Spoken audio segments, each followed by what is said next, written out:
আজি মানে আমাৰ পুখুৰীপাৰত এখন বিজেপি মিটিং আছে, তাকে এতিয়া আমি গৈ আছোঁ আৰু আপোনালোকক দেখুৱাই আছোঁ গাইছ। আমি যাম, আমি আহিম, আমি যাম, আমি দেখাম নেকি?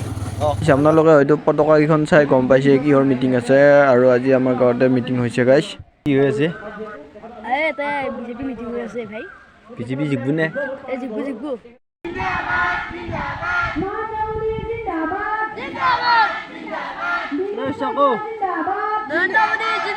আৰু সকলোখিনি মানুহ একগোট হৈ গ'ল, আৰু এতিয়া আমি সকলোৱে মিলি শোভাযাত্ৰা কৰিবলৈ আগবাঢ়িম গাইছ। আৰু এইটো নৰেন্দ্ৰ মোদী ডাঙৰীয়া ছাৰ, আৰু এইফালে আমি সকলোৱে মিলি আহি গ'লোঁ গাইছ। আৰু আপোনালোকে চাই থাকক ভিডিঅ'টো।